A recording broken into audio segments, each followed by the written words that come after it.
Good morning, welcome to CATEX TV. My name is Frank Fortunato. Today is Monday, March 24th, 2014.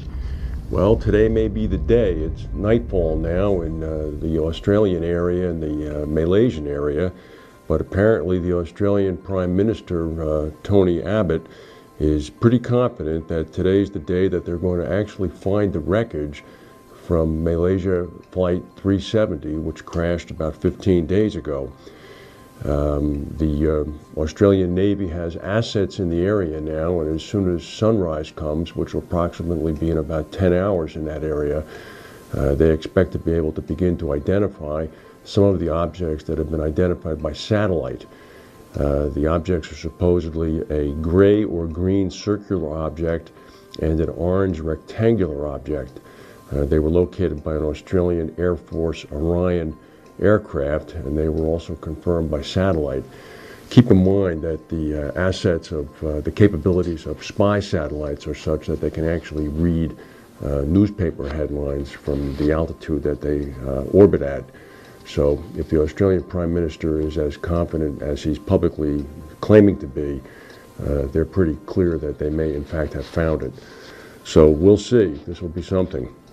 Meanwhile, in The Hague, in the Netherlands today, the group of G7 leaders are meeting. This is formerly the group of G8 leaders, but of course they've disinvited President Putin, who would be the eighth. These are the leaders of France, Canada, Germany, Italy, Japan, the United Kingdom, and the U.S. They're meeting actually to discuss Russia's annexation of the Crimea. The meeting had been scheduled to discuss a nuclear security summit, which is ostensibly still on the agenda, but apparently during the sidelines and breaks of the meeting, they're going to be discussing the situation in the Crimea. In the Crimea, Russian forces have been systematically seizing Ukrainian ships and military installations. And also the Ukrainian defense minister announced that they were pulling back all Ukrainian troops from the Crimea back into the Ukrainian mainland. The NATO military commander, U.S. Air Force General Breedlove, said that the Russians have massed a force of troops on the eastern border of the Ukraine, big enough to be able to transit the Ukraine's defenses and perhaps head to other former Soviet socialist republics out in that eastern area. Moldova is the one that they've got their eye on. So this situation could yet escalate. Meanwhile, Standard & Poor's is saying that Russia has already entered recession as a result of the economic sanctions that have been levied against it. Of course, these were just the beginning sanctions. As the sanctions ratchet up, the recession could presumably worsen. Russia is the world's 9th largest economy. This won't be good for anybody. There was a significant oil spill in the Houston Ship Channel yesterday. That's one of the busiest waterways in the world. About 170,000 gallons of a tar-like oil spilled into the waterway after a barge carrying about 900,000 gallons of the oil collided with a ship on Saturday.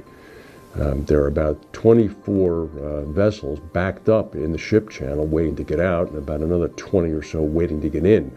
The Coast Guard today is beginning one-way transit back and forth to at least allow some of the ships out. It's in a particularly sensitive environmental area by the Bolivar Flats Shorebird Sanctuary. The Coast Guard has already deployed some 60,000 feet of containment booms around the oil spill. Hopes of finding any more survivors from a massive mudslide in rural Washington state have faded. At least 8 people are dead, maybe 10 more are missing. In Snohomish County yesterday, a 1-mile square mudslide came down a hill and essentially flattened a development. They have not been able to find anybody other than the people that they've identified already. All hope is lost for those still missing. Bermuda-based Wilton Re said after the close of trading on Friday that it had agreed to be sold to the Canada Pension Plan Investment Board in a deal worth about $1.8 billion. Wilton Re is a life reinsurance company focusing principally on the American life reinsurance market. As of September 30th last year, Wilton Re had about $8.5 billion in total assets. The Ebola virus is back in Western Africa. It's killed at least 59 people in Guinea already, and apparently the virus may have spread to neighboring Sierra Leone. A French laboratory in Lyon has confirmed that this is in fact Ebola fever. Cases of the disease can kill 90% of those infected. And in Pakistan, in the southwest area of the country, yesterday, a collision between two passenger buses and a gasoline tanker killed 35 people. A bus traveling to Karachi collided with a tanker yesterday morning in the Gadani district on the coast of Baluchistan. The bus and the tanker had a head-on collision. The oil tanker turned over, but the situation was worsened when a second passenger bus came from behind and rammed into the first bus as it skidded on the oil spilled on the road. Both buses then caught fire. That's the news for today. If we have any breaking news, we'll come back and tell you. Thank you for watching, and we'll see you tomorrow.